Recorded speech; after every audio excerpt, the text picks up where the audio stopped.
ce que je retiens de cette belle journée. La première chose que je retiens, c'est d'une certaine manière la richesse de notre réserve. Quand j'ai été très impressionné par les différents témoignages qui se sont succédés cet après-midi et qui témoignent effectivement de cette pluralité de notre réserve opérationnelle et citoyenne, puisqu'en fait on a aussi eu la chance d'avoir le témoignage d'un réserviste citoyen.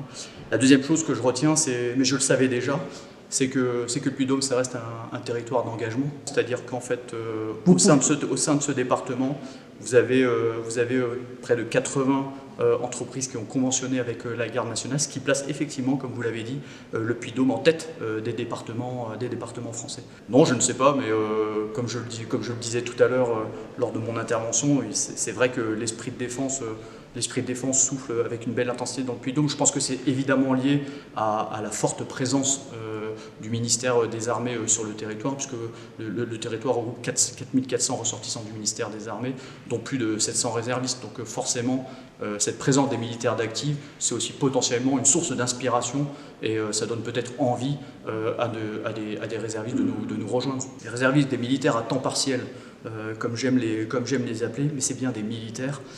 Pour moi, il y a deux aspects. Le premier aspect, c'est évidemment un aspect opérationnel, eu égard aux besoins de renforcement des effectifs de l'active, tout simplement.